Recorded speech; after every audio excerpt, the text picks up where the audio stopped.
বন্ধুসকল আজি মই তেনেকুৱাবিলাক মানুহৰ কথা ক'ম যিবিলাক পুৰুষো নহয় আৰু যিবিলাক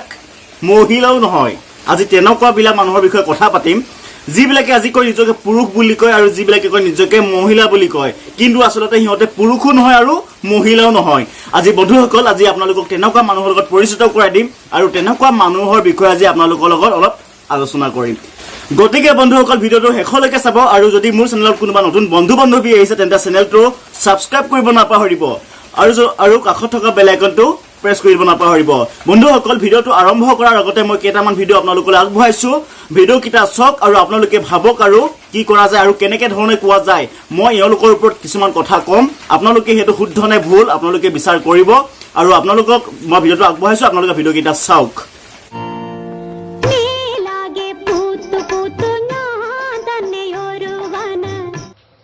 যদিহে আপুনি বিবেল চাবোনেৰে গা ধুৱে আপোনাৰ ছাল কোমল আৰু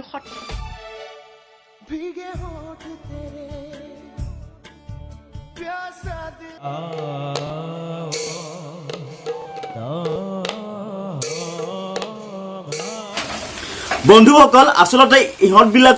ইহঁতবিলাকক মই কওঁ প্ৰথম দেশদ্ৰোহী বুলি কওঁ। ইহঁতেই প্ৰথম দেশদ্ৰোহী, ইহঁতে জাতিদ্ৰোহী, মানে দেশদ্ৰোহী ইহঁতে প্ৰথম। আৰু ছেকেণ্ড কথা কওঁ ইহঁতে হিজিৰা, আকৌ এবাৰ কওঁ ইহঁতে হিজিৰা। কাৰণ ইহঁতে নিজকে যিবিলাক ল'ৰা আছে যিবিলাক পুৰুষ সিহঁতে মহিলাৰ কাপোৰ পিন্ধি মহিলাৰ অংগ পতংগ দেখাই সিহঁতে অভিনয় কৰে, টিকটকত পাগলৰ দৰে নাচে, কুকুৰ মেকুৰীৰ দৰে জাপ মাৰে আৰু কিবা পগলা কুকুৰে কামোৰাৰ দৰে মুখৰ অংগী ভংগী দেখাই ইহঁতে এইবিলাক এক্টিং কৰে। ইহঁতে আচলতে হৈছে কি 1 নম্বৰ পাগল আৰু হিজিৰা। ভাৰত চৰকাৰে বাৰে বাৰে অনুৰোধ কৰিছে যে সকলোকে টিকটকটো বন্ধ কৰিব লাগে। টিকটকটো চাইনিজ এপ, টিকটকটো এটা চাইনিজ এপ যাৰ যোগেদি চাইনিজে মানে চীনে বহুত টকা অৰ্জন কৰি আছে আৰু সেইটো কাৰণে যে আমাৰ চৰকাৰে অনুৰোধ কৰিছে যে সেইটো এপছ বন্ধ কৰি দিব লাগে। কিন্তু কিছুমান পাগলামী আৰু মূৰ্খামীয়ে এইবিলাক এতিয়ালৈকে চলাই আছে, এতিয়ালৈকে ব্যৱহাৰ কৰি আছে। গতিকে এইবিলাকৰ ওপৰত মই ক'ব বিচাৰোঁ বন্ধুসকল ইহঁতে 1 নম্বৰ হিজিৰা আৰু প্ৰথম দেশদ্ৰোহী। আৰু আপোনালোকক কওঁ যিবিলাকে এতিয়াও নিজকে দেশপ্ৰেমিক বুলি কৈ আছে, টিকটক ব্যৱহাৰ কৰি দেশপ্ৰেম কৰিব লাগে বুলি কৈ আছে, আৰু যিবিলাকে নিজকে পুৰুষ বা মহিলা বুলি কৈ আছে সিহঁতক কওঁ আপোনালোকে প্ৰথমে নিজৰ লিংগ পৰিৱৰ্তন কৰি লওক, তাৰপিছত আপোনালোকে ক'ব সেইবিলাক কথা, আপোনালোকে তাৰপিছত যুক্তি দেখাব। যদি আপোনালোকে হিজিৰাৰ সংজ্ঞা বিচাৰে, আপোনালোকে যদি দেশপ্ৰেমিকৰ সংজ্ঞা বিচাৰে তেন্তে তাৰ প্ৰথমে আপোনালোকে নিজৰ লিংগ পৰিৱৰ্তন কৰি লওক। যদি আপোনালোকে টিকটকত যদি আল্টু ফাল্টু অভিনয় কৰিব পাৰে, ল'ৰাবিলাকে মেখেলা চাদৰ পিন্ধি কিবা কিবি কৰি অংগী ভংগী কৰিব পাৰে, ছোৱালীবিলাকে সৰু 2 ইঞ্চি কাপোৰ পিন্ধি অভিনয় কৰিব পাৰে, জিন্স পেণ্টৰ ওপৰত শাৰী পিন্ধিব পাৰে, মেখেলা চাদৰ পিন্ধিব পাৰে, আল্টু ফাল্টু কৰিব পাৰে, সিহঁতে দাড়ি লগাই কিবা কিবি কৰিব পাৰে, তেন্তে তাৰ আগতে কওঁ আপোনালোকে যদি টিকটকৰ সপক্ষে কথা ক'বলৈ আহিছে তেন্তে আপোনালোকে লিংগ পৰিৱৰ্তন কৰি লওক প্ৰথমতে, তাৰপিছত যুক্তি তৰ্ক কৰিব। যিবিলাক আমাৰ অসমৰ আৰু ভাৰতৰ জোৱানে বাৰে বাৰে অনুৰোধ কৰিছে, বাৰে বাৰে ৰিকুৱেষ্ট কৰিছে যে টিকটকটো বন্ধ কৰিব লাগে, আমাৰ ভাৰতীয় নাগৰিকবিলাকে যিবিলাকে টিকটক চলাই আছে, ইনষ্টল কৰা আছে মোবাইলত, আনষ্টল কৰিব লাগে, ডিলিট কৰিব লাগে। কিন্তু কিছুমান মূৰ্খামী আৰু হিজিৰে আজিলৈকে টিকটকটো এৰিবলৈ পৰা নাই। কিয় এৰিবলৈ পৰা নাই গম নাপাওঁ। যিবিলাক জোৱানে আজি নিজৰ মাতৃক এৰিছে, পিতৃক এৰিছে, নিজৰ পৰিবাৰক এৰিছে, নিজৰ ল'ৰা ছোৱালীক এৰিছে, সিহঁতে নিজৰ জীৱনকো ত্যাগ কৰিছে, সেইবিলাক জোৱানে। কিন্তু ইহঁতে দেশৰ কাৰণে, আমাৰ এই দেশখনৰ কাৰণে, ভাৰতৰ কাৰণে আৰু নিজৰ মাতৃভূমিৰ কাৰণে টিকটকটো এৰিবলৈ পৰা নাই। কাৰণ সিহঁতে প্ৰথম হিজিৰা, সিহঁতে ক'ত এৰিবলৈ পাৰিব, কাৰণ টিকটকটো আনষ্টল কৰিলে সিহঁতৰ হিজিৰাগিৰি দেখাবলৈ একো মাধ্যম নাথাকিব ন। সেইটো কাৰণে সিহঁতে টিকটকটো আনষ্টল নকৰে আৰু কেতিয়াও নকৰে। সিহঁতে কেতিয়াও টিকটক আনষ্টল নকৰে। আৰু মই এটা ষ্টেটাছ দিছিলোঁ হোৱাটছএপত, সেই ষ্টেটাছক লৈ মোক বহুতে কামোৰ দিছে, পাৰ্চনেলি মেছেজ কৰিছে যে হিজিৰা মানে কি। হিজিৰা মানে সেইটোৱে কওঁ মই, হিজিৰা মানে সেইটোকে কওঁ যে যিবিলাকৰ দেহত পুৰুষ আৰু মহিলাৰ উভয় লক্ষণ থাকে সেইটোৱে হৈছে হিজিৰা। আজি আমাৰ দেশৰ সীমান্তত গৈ বহুজন হাজাৰ জোৱানে পেটৰ ভোক পাহৰিছে, ৰ'দ বৰষুণ পাহৰিছে, টোপনি পাহৰিছে, নিজৰ পৰিয়ালৰ প্ৰতি থকা মৰম আন্তৰিকতা সেইবিলাকো পাহৰিবলৈ আৰম্ভ কৰিছে। কাৰণ এতিয়া দেশৰ সীমান্তত যুদ্ধ অৱস্থা, সেইটো অৱস্থাত আমাৰ হিজিৰা কিছুমানে টিকটকত এতিয়াও বৰ্তমানেও অভিনয় কৰিবলৈ এৰা নাই যিটো গীতত যিটো সংগীতত এখন বলিউডৰ ফিল্ম সেইটো সংগীতত এতিয়াও ফালতু অভিনয় কৰিবলৈ এৰা নাই যিটো সংগীতত জোৱানবিলাকৰ মোচন আছে ইমোচন সোমাই আছে যিবিলাকৰ যিটো গীতত জনবিলাকৰ ইমোচন সোমাই আছে সেইটো গীততো আমাৰ হিজিৰাবিলাকে অভিনয় কৰিবলৈ এৰা নাই অপমান কৰিবলৈ এৰা নাই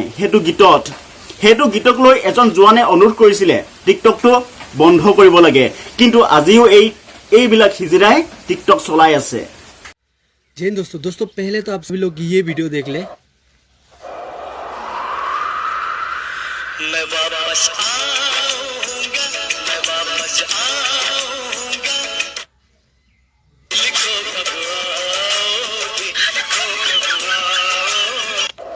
दोस्तों इस वीडियो में है ना दोस्तों 20 मिलियन व्यूज और 4 मिलियन लाइक्स है और इस वीडियो के साथ बहुत लोगों ने डुएट भी की है ठीक है दोस्तों सो मैं उन लोगों से यही कहना चाहता हूँ दोस्तों ये जो गाना है ना दोस्तों इसके साथ हमारे देश के जितने जवान हैं जितने डिफेंस पर्सन हैं जो अभी के और जो पहले के ठीक है जो कि बहुत लोग तो शहीद भी हो गए होंगे ठीक है बहुत जवान तो शहीद भी हो गए होंगे उन लोगों का इमोशन जुड़ा हुआ है इस गाने से ठीक है सो दोस्तों प्लीज़ इस गाने को ऐसे मजाक ना हो रहा है ठीक है दोस्तों ये गाना है ना दोस्तों हमारे फौजी लोगों के लिए ना बहुत दिल के करीब है ठीक है दोस्तों इस गाने का प्लीज़ ऐसे मजाक मत उड़ाइए जय हिंद दोस्तों जय हिंद मैं आज ये भिडिओ এটা কাৰণে বনাইছোঁ আপোনালোকে গম পায় যে চীন আৰু ভাৰতৰ মাজত কিমান টনাটনি চলি আছে মই এইটো বিচৰা নাই যে যুদ্ধ হওক কিন্তু যিকোনো পৰিস্থিতিতে এনেকুৱা এটা হ'ব পাৰে আৰু যিসকল যুৱকে ৰাতি দিন কষ্ট কৰি আছিল ফৌজত আহিবলৈ তেওঁলোককো কৈছোঁ আপোনালোক ৰেডি হ'ব দেশৰ যিকোনো পৰিস্থিতিত আপোনালোকক জৰুৰত হ'ব পাৰে দেশৰ কাৰণে আৰু যদি আমাৰ দেশ মাতৃ নাথাকে আমি জীয়াই থাকি কোনো লাভ নাই আৰু ফৌজ অকল দৰমহাৰ কাৰণে নহয় আমি সময়ত নিজৰ জান দিবলৈও ৰেডি হৈ থাকিব লাগিব আৰু আপোনালোকে কেতিয়াও এনে সময়ত কেতিয়াও পিছ হুকি নাযায় আপোনালোকক অনুৰোধ আৰু যুদ্ধ নহ'লেতো বহুত ভাল আমি সেইটোৱে কাৰণ কাৰোবাৰ লগত যুদ্ধ কৰি কিবা কৰি আজিলৈকে একো হেৰি হোৱা নাই গতিকে আপোনালোকক মোৰ ফালৰ পৰা অনুৰোধ থাকিল যে আপোনালোক যিকোনো দেশৰ যিকোনো পৰিস্থিতি কেতিয়াও পিছ হুকি নাযায় আপোনালোকলৈ অনুৰোধ জয় হিন্দ আৰে ভাই তোমালোকে এইটো এবাৰ ভাবি চাব লাগে ন এবাৰ ভাবিব লাগে সিহঁতে ভোক পাহৰিছে মাছ মাংস খোৱাটো বাদেই যিবিলাকে এতিয়া দেশৰ সীমান্তত আমাৰ দেশ ৰক্ষাৰ কাৰণে দিনে ৰাতি একাকাৰ কৰিছে সিহঁতে মাংস ভাতৰ সোৱাদ লোৱাটো বাদেই সিহঁতে সকলো পাহৰি গৈছে নিজকে ত্যাগ কৰিছে তাত কিন্তু আপোনালোকে খাইছে শুইছে আৰু মোবাইলটো অন কৰি টিকটকটো অন কৰি তাত পগলা কুকুৰে কামুৰাৰ দৰে আপোনালোকে অংগী ভংগী দেখাই আছে এইবিলাকে প্ৰথম আপোনালোকৰ হিজিৰাগিৰি আৰু আজি কয় মোক আজি মানুহে কয় হিজিৰা শব্দটো ব্যৱহাৰ কৰিব নাজানো তোমালোকে প্ৰথমে দেশৰ জোৱানসকলক সন্মান কৰিবলৈ শিকা তোমালোকে যিটো সংগীতত ভাৰতীয় জোৱানবিলাকৰ ইমোচন আছে সেইটো সংগীতত তোমালোকে অভিনয় কৰিবলৈ এৰা তেতিয়া তোমালোকক কম প্ৰথম দেশপ্ৰেমী আৰু তোমালোকে দেশৰ কাৰণে কিবা এটা কৰিবলৈ শিকা অকল খাইছো শুইছো ভাৰতবৰ্ষত জীয়াই আছো হেতে তোমালোকে দেশপ্ৰেমী হেতুকে দেশপ্ৰেমিক বুলি নকয় হেজনকে তোমালোকেটো কিবা এটা কৰা ন আজি টিকটকটো তোমালোকে একো কষ্ট কৰিব নালাগে দেশৰ সীমান্তত গৈ তোমালোকে যুদ্ধ কৰিব নালাগে তোমালোকে অকল এটা কাম কৰা যেটো বাৰে বাৰে অনুৰোধ কৰি আছে টিকটকটো আনষ্টল কৰক ডিলিট কৰক চাইনিজ এপবিলাক ত্যাগ কৰক কিন্তু আপোনালোকে হেতুটো কৰক হেতুটো কৰিবলৈ পাৰিব হেতুটো 2 সেকেন্ডৰ কাম হয় ইনষ্টল কৰাটো কিন্তু আপোনালোকে হেতুক ব্যৱহাৰ কৰি আছে আৰু যদি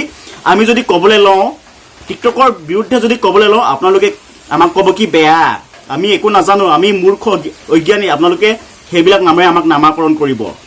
কিন্তু ভাবিছক আপোনালোকে কি কৰি আছে বন্ধুসকল মোৰ তেনেকে ক'বলগীয়া নাই মোৰ তেনেকুৱা ৰষ্টিং কৰা কোনো অভ্যাস নাই আৰু ৰষ্টিং কৰাৰ উদ্দেশ্য নাছিলে কিন্তু যি দেখিছো নহয় বৰ্তমান যি দেখি আহিছো মানে মূৰৰ কামৰণি ধৰিছে গতিকে নকৈ নোৱাৰিলো গতিকে ভিডিওটো শ্বেয়াৰ কৰক যিমান পাৰে শ্বেয়াৰ কৰক বন্ধুসকল শ্বেয়াৰ কৰক যিবিলাক দেশদ্ৰোহী আছে যাতে ওলাই পৰক যিবিলাক হিজিৰা আছে সিহঁতে ওলাই পৰক আৰু তাকে অনুৰোধ ভিডিওটো শ্বেয়াৰ কৰক সকলোৱে ধন্যবাদ আকৌ লগ পাম ধন্যবাদ